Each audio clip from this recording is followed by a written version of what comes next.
A New Hope, Nier Chapter 38. Please share our videos. Thank you.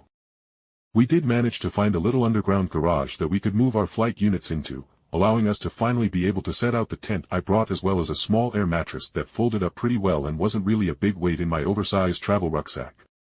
But sadly, I had to put my foot down firmly about allowing 9S to jump upon my air mattress as for one, it was a one-of-a-kind item in this apocalypse, and secondly, androids weigh a lot more than humans and they always weigh high heels which would murder any air or water mattress.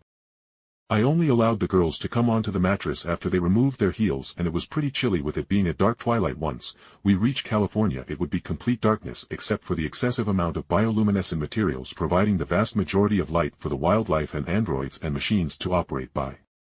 Honesty, I miss moonlight and unless I head across the ocean to Hawaii or further west into Asia, I won't ever be able to see the moon with how the planet was tide-locked. Alright, Jake, it's time for us to get a move on. 2B woke up gently taking my hand and almost tickling it as the androids had come to the consensus that seeing as I was a deep sleeper and they as androids hated the idea of violently shaking me awake they could strike a happy medium by making my nerves flare with precise tactical tickles to my weak spots and cajoling toned words to get me up and moving about. Jake, we were able to get a wild pig.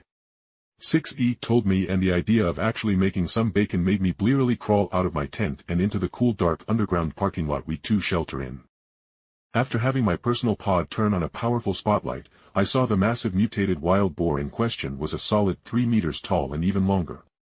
Damn, now that's a good catch. I grinned and then I had the girls go out into the city and grab some dry wood so I could build a little stove/smoker, and while they were doing that, I used a hunting knife to gut and clean up the animal like my grandfather taught me. Wish I had enough time to properly hang this up to bleed out. I muttered as I hung up the animal to at least drain out some more while I built a little flat stove top with a nice flat stone the androids brought over. I made sure to basically power wash it with my water magic and then rubbed a lot of fat onto it as I built a hearty fire within the stone enclosure and then I put the clean flat stone atop the fire. Let's just hope the stone doesn't explode from being heated up. The androids looked at me in surprise hearing my words, but I was already walking back over to the huge boar and had started skinning the boar to get to its short ribs to harvest the meat of the gods. Bacon, I missed you dearly. Canned and dehydrated bacon doesn't come close at all to the natural flavor of bacon, and I bet this boar's bacon is going to taste fantastic as it doesn't have any of the old world's weird chemical growth nonsense being fed to it. Jake, why are you grinning so much at eating this? You weren't this excited when we killed elk before. A2 asked, and I could sense a bit of frustration in her tone. Then I noticed 2B's sword still had a bit of blood upon it and I realized that A2 was jealous that I was so happy for the dead animal 2B brought to me in comparison to when she brought me some elk. Ah, A2, you are so adorable. I grinned, pulled her into my chest and spun her around. Don't worry, it's nothing you did, it's just that boars and pigs are much suited for humans to eat than elk. I consoled her and her expression relaxed, and she shifted herself to basically plaster herself to my back so she could listen to my heartbeat while I worked to dismember the boar into its components, which were the shoulder, loin, side, and legs. Honestly, I will probably throw away the legs as I have no idea what to do with them and I don't want to bother trying to experiment on making braised pig trotters with no idea how to.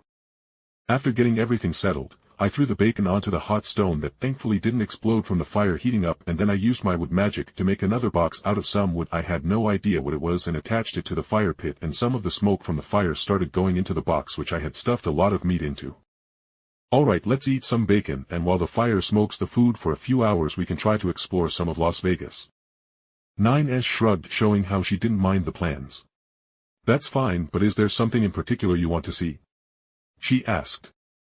I want to see if there's any underground casino rooms that survived, as I never got a chance to actually gamble within a casino before, I answered with a wry grin, as I was never much of an extravagant person and certainly didn't have enough money to go lose it in a casino, as the saying goes. The house always wins.